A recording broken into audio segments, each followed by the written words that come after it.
அஸ்ஸலாமு அலைக்கும் வரஹ்மத்துல்லாஹி வபரகாத்துஹு.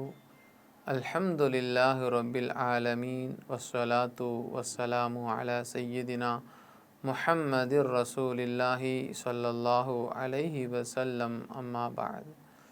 அருமையான நஜம் டிவி நேயர் பெருமக்களே, உங்கள் மீதும் உலக மக்களாகிய நம் யாவர் மீதும் எல்லாம் வல்ல அல்லாஹ்வினுடைய கருணை பார்வை உண்டாகட்டுமாக. அருமையான நேயர் பெருமக்களை, இஸ்லாமிய நற்போதனைகளில் இன்றைய தினம் நாம் பார்க்கவிருப்பது சிறிய வயதில் இமாமாக நின்ற ஒருவர். அருமையானவர்களே,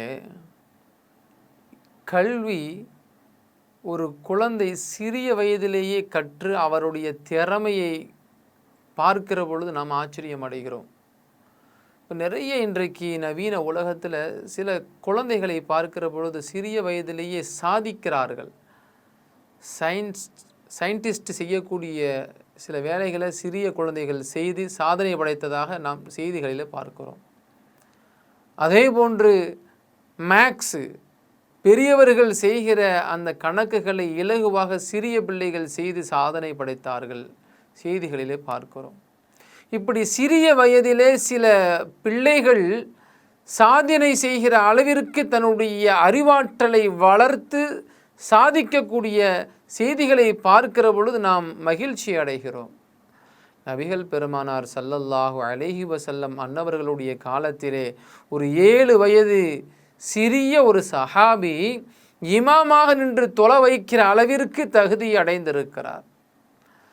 அந்த சஹாபியினுடைய பெயர் அம்ர் பின் சலிமா ரதியல்லாஹு அன்ஹு. புகாரி என்கிற கிதாபில் பதிவு செய்யப்பட்ட இந்த ஹதீஸ், அம்ர் பின் சலிமா ரதியல்லாஹு அன்ஹு அவர்கள், நான் சிறுவயதாக இருக்கிற சமயத்திலே மக்கா வெற்றி கொள்ளப்படுகிற ஒரு தருணமாக இருக்கிறது.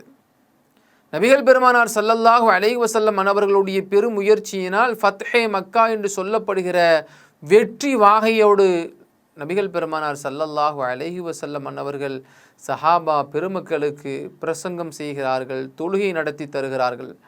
அந்த சமயத்தில் ஒவ்வொரு குலத்தாரும்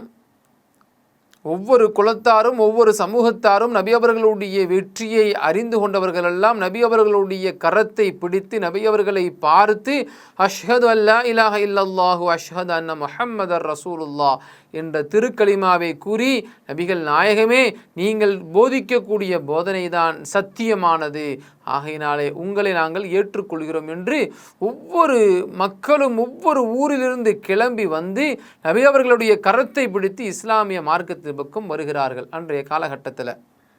அப்படி இருக்கிற பொழுது ஒவ்வொரு நபர்களும் அல்லாஹ்வின் மீது ஆணையாக, நான் உண்மையிலேயே நபி அவர்களும் உங்களிடம் வந்திருக்கிறோம், நீங்கள் எங்களுக்கு கலிமாவை சொல்லிக் கொடுத்தது போன்று, இஸ்லாமிய மார்க்கத்தை சொல்லிக் கொடுத்தது போன்று தொழுகக்கூடிய முறைகளை நீங்கள் சொல்லிக் கொடுங்கள் என்று சொல்லி கேட்கிற பொழுது ஸல்லல்லாஹு அலைஹி வஸல்லம் அவர்கள் அந்த நேரத்தில் என்ன தொழுகை வந்ததோ அந்த சமுதாய மக்களுக்கு தொழுகைக்கூடிய முறையை கற்றுக் கொடுக்கிறார்கள். அப்படி கற்றுக் கொடுத்து விட்டு, நீங்கள் உங்களுடைய பகுதிக்கு சென்று தொழுகையை நிலைநாட்டுங்கள், தொழுகைக்குரிய நேரம் வந்துவிட்டால் நீங்கள் சரியான ஒரு குர்ஆன் ஓதத் தெரிந்த ஒரு நபரை கொண்டு தொழுகை நடத்தி உங்கள் தொழுகைகளை பூர்த்தி செய்யுங்கள் என்று ஸல்லல்லாஹு அலைஹி வஸல்லம் அவர்கள் அந்த சஹாபிகளிடத்தில் ஆலோசனை கூறி அனுப்புகிறார்கள்.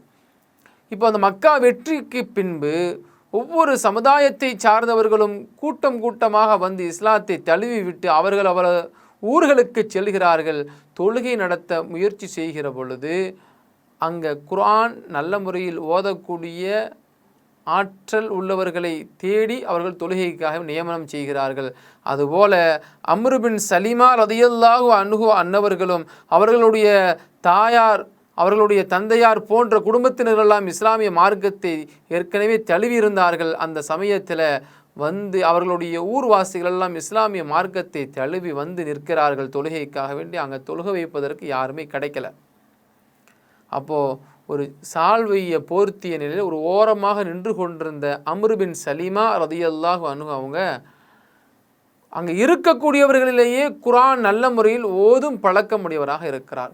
நல்ல அழகாக கிராத்து ஓதுவாங்க. குர்ஆனை சரளமாக ஓதுகிற தகுதி படைத்தவராக 7 வயது சிறுவராக அந்த சஹாபி இருக்கிறாங்க. உடனடியாக அந்த கூட்டத்தில் உள்ளவங்க அந்த சஹாபியை அழைச்சி நீங்கள் இமாமாக நின்று தொலை வைங்கன்னு சொல்கிறாங்க. அல்லாஹு அக்பர்! எவ்வளோ பெரிய பாக்கியம்! சிறு குழந்தையாக இருப்பவர்கள் சாதனை செய்கிற அளவிற்கு தகுதியோடு இருந்தார்கள் என்றால் இந்த உலகம் எப்படி அவர்களை தூக்கி வைத்து பாராட்டுகிறது, எத்துணை விருதுகளை அவர்களுக்கு தருகிறது. ஆனால் ஊர் மக்களுக்கு, பொதுவான மக்களுக்கு தொழுகை நடத்துகிற ஒரு ஆற்றல் மிக்க ஒரு தகுதியானவராக அம்ர் பின் சலிமா ரதியல்லாஹு அன்ஹு 7 வயதிலேயே அடைந்தார்கள் என்று ஹதீஸுகளிலே நாம் பார்க்க முடிகிறது. அருமையான பெருமக்களே, நாம் பெற்றெடுத்த நமது பிள்ளைகளை அதுபோன்று திறமையானவர்களாக உருவாக்க வேண்டாமா? குர்ஆன் படிக்கக்கூடியவர்களாய், அதிகமான சூறாக்களை மனனம் செய்தவர்களாய் நம்முடைய பிள்ளைகளும் நமக்கு தொழுகை நடத்த வேண்டும் என்கிற அந்த சிந்தனை நமக்கு வர வேண்டாமா? நாம் பெற்றெடுத்த நமது பிள்ளைகளுக்கு முறையான குர்ஆனுடைய கல்வியையும் கற்றுக் கொடுப்போம். எந்த அளவிற்கு பள்ளிக்கூடத்திலேயும் காலேஜுகளிலேயும் சேர்ப்பதற்கு நாம் முயற்சி செய்கிறோமோ அதுபோன்று குர்ஆனுடைய கல்வியை கற்றுக்கொண்டு நமது பிள்ளைகள் தொழுகை நடத்த நாம் ஜமாத்தாக தொழுகிற ஒரு பாக்கியசாலிகளாக உருவாக்க வேண்டும். அல்லாஹ் அதற்கு உதவி செய்வானாக. அஸ்ஸலாமு அலைக்கும் வரஹ்மத்துல்லாஹி வபரகாத்துஹு. இன்ஷா அல்லாஹ் மீண்டும் நாளை சந்திப்போம்.